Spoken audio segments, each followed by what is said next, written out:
Good evening guys, welcome to Aasu study.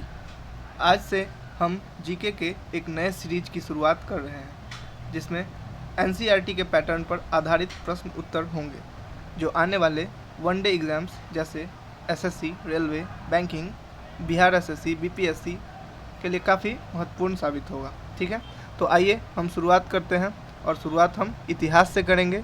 इतिहास के भी 3 भाग होते हैं, पहला प्राचीन भारत, दूसरा मध्यकालीन भारत, तीसरा आधुनिक भारत। तो आधुनिक भारत से हम लोग शुरुआत करेंगे क्योंकि सबसे ज़्यादा क्वेश्चन आधुनिक भारत से एग्ज़ाम में आते हैं और यह प्रश्न उत्तर 1 लाइनर होगा जिसको आप सुनकर अपना रिवीजन कर सकते हैं। तो शुरुआत करते हैं पहले क्वेश्चन से। ठीक है, व्यापार हेतु समुद्री मार्ग से भारत आने वाले प्रथम यूरोपीय कौन थे? तो ये थे पुर्तगाली। सबसे पहले व्यापार के लिए समुद्री मार्ग का यूज किए थे व्यापारी जो थे वो पुर्तगाली थे। ठीक है, नेक्स्ट क्वेश्चन है यूरोप से भारत आने के लिए समुद्र मार्ग की खोज किसके द्वारा की गई? तो ये था वास्को डी गामा। ये 17 मई 1498 ईस्वी को भारत आए थे। ठीक है, कालीकट बंदरगाह के तट पर किसके वास्को डी गामा का स्वागत किया? तो ये थे जमोरिन, वहाँ का स्थानीय शासक था। जमोरिन ने कालीकट बंदरगाह पर वास्को डी गामा का स्वागत किया। ठीक है, नेक्स्ट है पुर्तगालियों ने भारत में सर्वप्रथम अपनी व्यापारिक कोठी या फैक्ट्री कहाँ स्थापित की? तो ये था कोचीन। ठीक है, नेक्स्ट है पुर्तगाली उपनिवेश का प्रथम वायसराय भारत में कौन नियुक्त हुआ था? तो सबसे पहला वायसराय पुर्तगाली उपनिवेश का फ्रांसिस्को द अल्मीडा था जो 1505 में भारत का वायसराय नियुक्त किया गया था। ठीक है, अब नोट है एक, भारत में तंबाकू की कृषि एवं प्रिंटिंग प्रेस को प्रारंभ करने का श्रेय पुर्तगालियों को जाता है। भारत में प्रथम प्रिंटिंग प्रेस की स्थापना 1556 ईस्वी में गोवा में की गई थी। ठीक है, नेक्स्ट क्वेश्चन है हिंद महासागर में व्यापार को नियंत्रित करने के लिए शांत या नीले जल की नीति या ब्लू वाटर पॉलिसी किसने लागू की थी? तो ये थे अपने फ्रांसिस्को द अल्मीडा। ठीक है, ब्लू वाटर जो पॉलिसी थी उसको लागू किए थे फ्रांसिस्को डी अल्मीडा। ठीक है, अब कुछ देश हैं और उसके खोजकर्ता हैं। तो पहला है भारत, इसके खोजकर्ता है वास्को डी गामा। दूसरा अमेरिका, इसके खोज करता है कोलंबस। तीसरा ऑस्ट्रेलिया, इसके खोज करता है कैप्टन जेम्स कुक। नेक्स्ट है तस्मानिया एवं न्यूजीलैंड, इसके खोज करता है तस्मान। केप ऑफ गुड होप, जिसको साउथ अफ्रीका भी बोला जाता है, साउथ अफ्रीका का ये क्षेत्र था, इसकी खोज बार्थोलोम्यू डियाज ने किया था। ठीक है, नेक्स्ट क्वेश्चन की तरफ बढ़ते हैं हम लोग। भारत में पुर्तगाली शक्ति का वास्तविक संस्थापक किसे माना जाता है? तो ये थे अल्बुकर्क। ठीक है, नेक्स्ट है किस वायसराय के काल में गोवा को पुर्तगालियों का औपचारिक मुख्यालय बनाया गया? तो ये था नीनो डी कुन्हा।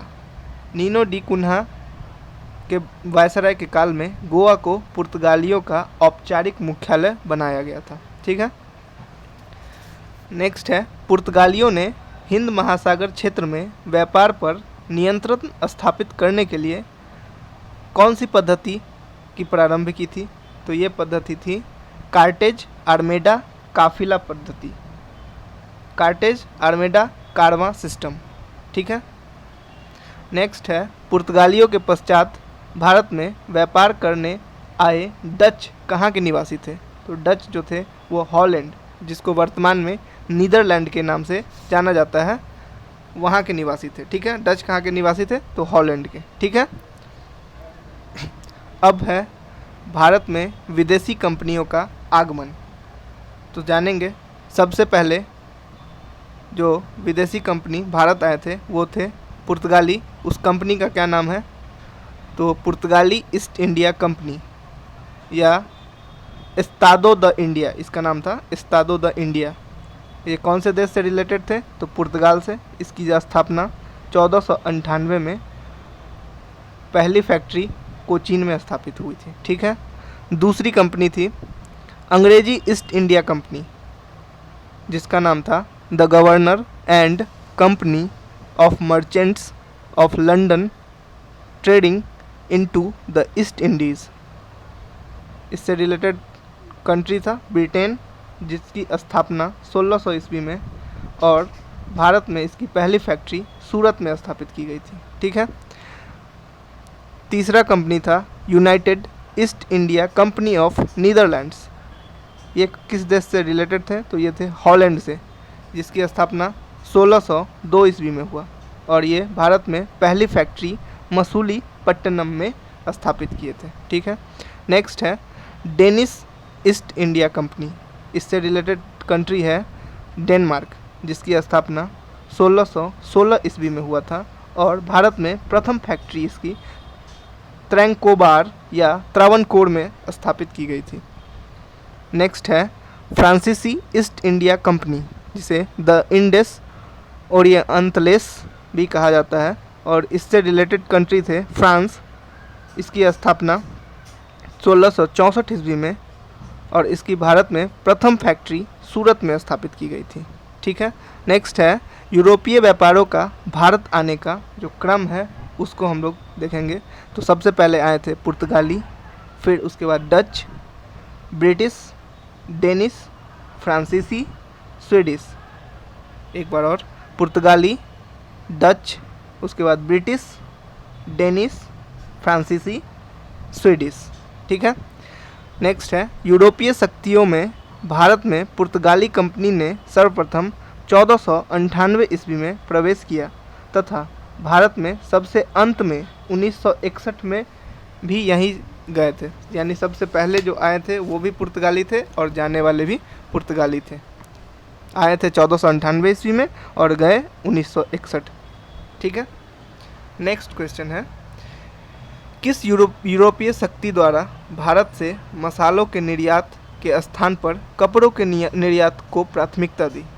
किस यूरोपीय शक्ति द्वारा भारत से मसालों के निर्यात के स्थान पर कपड़ों के निर्यात की प्राथमिकता दी गई? तो ये है डच द्वारा। ठीक है। नेक्स्ट है भारत के साथ व्यापार के लिए सर्वप्रथम संयुक्त पूंजी कंपनी किसने आरंभ की थी? तो ये थे डच। ठीक है। नेक्स्ट है वर्ष 1759 ईस्वी में बेदरा का युद्ध किन दो यूरोपीय शक्तियों के मध्य लड़ा गया था? तो ये थे डच और अंग्रेज, जिनके बीच बेदरा का युद्ध लड़ा गया था, डच और अंग्रेज के बीच 1759 ईस्वी में। ठीक है। नेक्स्ट है लंदन में ब्रिटिश ईस्ट इंडिया कंपनी के गठन के समय भारत का सम्राट कौन था? तो ये थे अकबर। ठीक है। नेक्स्ट है ब्रिटिश सम्राट जेम्स प्रथम का दूत बनकर भारत में व्यापारिक कोठी स्थापित करने के उद्देश्य से जहांगीर के दरबार में आने वाला ब्रिटिश नागरिक कौन था? तो ये थे कैप्टन हॉकिंस, जो 1608 ईस्वी में जहांगीर के दरबार में आए थे। ठीक है। और ये किसके दूत थे? तो जेम्स प्रथम का दूत बनकर, ब्रिटिश सम्राट जेम्स प्रथम का दूत बनकर भारत में व्यापारिक कोठी स्थापित करने के उद्देश्य से जहांगीर के दरबार में आए थे। ठीक है, कैप्टन हॉकिंस। नेक्स्ट है ईस्ट इंडिया कंपनी के किस अंग्रेजी गवर्नर को अंग्रेज द्वारा भारत से निष्कासित किया गया? तो ये थे sir John child. East India company के किस अंग्रेज गवर्नर को औरंगजेब द्वारा भारत से निष्कासित किया गया? तो ये थे सर जॉन चाइल्ड। ठीक है। नेक्स्ट है ब्रिटिश ईस्ट इंडिया कंपनी द्वारा भारत में पहली अस्थायी कारखाना मसूलीपट्टनम में 1611 ईस्वी में तथा प्रथम अस्थायी कारखाना 1613 ईस्वी में स्थापित किया गया था। ठीक है। अस्थायी बोलेगा अगर ब्रिटिश ईस्ट इंडिया कंपनी द्वारा भारत में पहली अस्थायी कारखाना जो है वो मसूलीपट्टनम में 1611 में, तथा अगर अस्थायी है तो वो सूरत में 1613 ईस्वी में स्थापित किया गया था। ठीक है। नेक्स्ट है हैमिल्टन द्वारा सफल उपचार किए जाने के कारण किस मुगल बादशाह द्वारा ईस्ट इंडिया कंपनी के लिए वर्ष 1717 में महाधिकार पत्र जारी किया गया? तो ये था फारूक सियर, और फारूक सियर को ही हम लोग घृणित कायर के नाम से जानते हैं। ठीक है।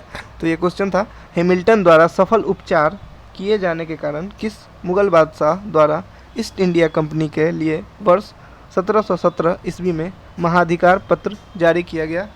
तो ये थे फारुखसियर। ठीक है। नेक्स्ट है 1661 ईस्वी में अंग्रेज के राजा चार्ल्स द्वितीय का विवाह पुर्तगाली राजकुमारी कैथरीन के साथ हुआ। इस अवसर पर पुर्तगालियों ने चार्ल्स द्वितीय को दहेज के रूप में बम्बई द्वीप प्रदान किया। 1668 ईस्वी में चार्ल्स द्वितीय ने 10 पाउंड वार्षिक किराया लेकर बम्बई ईस्ट इंडिया कंपनी को दे दिया। ठीक है। अब है प्रमुख शहर और उसके संस्थापक। तो पहला शहर कलकत्ता, जिसके संस्थापक थे जॉब चार्नोक। दूसरा था मद्रास, जिसके संस्थापक थे फ्रांसिस डे। तीसरा नई दिल्ली, जिसके संस्थापक थे एडविन लुटियंस एवं हर्बर्ट बेकर। ठीक है। नेक्स्ट है बम्बई, इसकी स्थापना गेराल्ड अंगियार ने किया था। गेराल्ड अंगियार। ठीक है। नेक्स्ट क्वेश्चन है यूरोप वासियों के लिए सर्वोत्तम सोडा और अफीम प्राप्ति का मुख्य क्षेत्र कौन सा था? तो ये अपना बिहार था। ठीक है। वर्ष 1664 ईस्वी में फ्रांसीसी कंपनी की स्थापना किसके प्रयासों से की गई? तो ये कोलबर्ट के प्रयास से 1664 ईस्वी में फ्रांसीसी कंपनी की स्थापना की गई। कोलबर्ट था। ठीक है।